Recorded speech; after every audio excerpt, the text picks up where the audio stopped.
Okay, in this video lesson, we're going to talk about a special kind of text completion. It is called the cause and effect. Cause and effect text completion. How do we know we're dealing with a cause and effect text completion? Well, we have these keywords here for cause and effect. We have because, which you'll see, in this sentence. Or given that, as a result of, since, therefore, consequently. All of these. Get used to them because these are relatively common on the GRE or the GRE text completion. So here we have it. Because the corporation has been suffering 4 consecutive years of losses, it is blank to begin hiring again. So as a result of the company doing bad, I'm just kind of breaking down the sentence here. Looking for the keywords, it has been suffering. It is blank to begin hiring again. Well, it is unlikely that it will begin hiring again. So we can get rid of words like eager. Reluctant. If you're reluctant, you're not really willing to do something, so that works pretty well. Inclined is the opposite. Disposed is actually a synonym here for inclined, so we can get rid of both of them.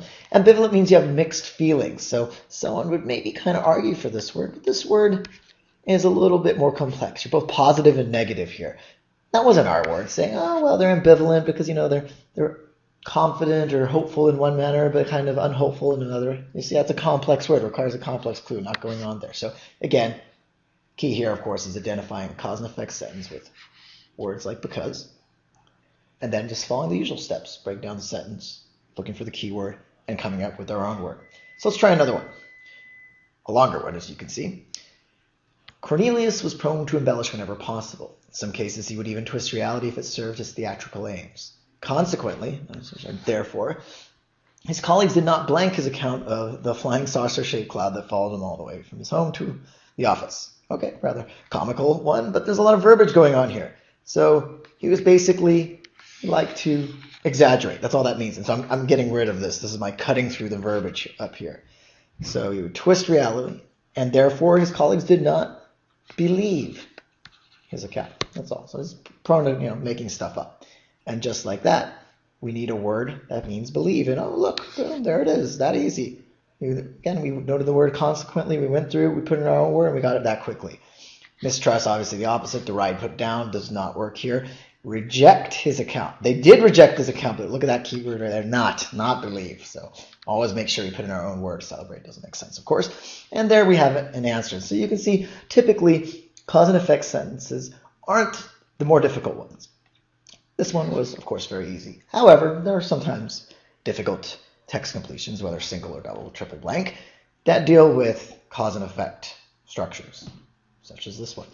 A theoretical physicist, especially one trying to divine the origins of the universe, I kind of call this a little bit of verbiage, just get rid of it, must rely on mathematical training just as much as, that's actually an interesting construction now that we're here. It doesn't really have to do with cause and effect sentences, but the structure, mathematical training just as much as, mathematical training of course being A, just as much as whatever goes in here B, shows that they are equal. So mathematical training is just as important as something else. What is this something else? Notice the word for. It's a small word. It's not big like consequently or therefore, but there it is. That shows that we are dealing with a cause and effect sentence. And so now we want to just do our usual, follow our basic steps, find the clue, keywords, come up with our own word. The mind must be able to concoct, to come up with endless possible scenarios. So you have to think of all these different possible things. So is that intuition? Well, you argue that perhaps to come up with these multiple scenarios, you need intuition, but it doesn't really mean, in and of itself, intuition doesn't mean the ability to concoct or come up with endless possible scenarios. So it's kind of, but not really. Hindsight is a trap here because you're thinking, oh, the origins of the universe, you have to look back. But here you just want a word that means being able to come up with many different ideas. Speaking of which, coming up with many different ideas, there it is. You need to be creative. Logic, another trap answer because math is involved. Oh, math and logic. But again, these are our keywords here. We want to match that up, of course, with the answer. The way you do with creativity. Irrationality clearly doesn't work. And there's the answer C. So after a while, when doing these, you'll notice this cause and effect relationship because you'll pick up on these keywords. And of course, it's just a matter of always following the basic steps so you can get the answer correct.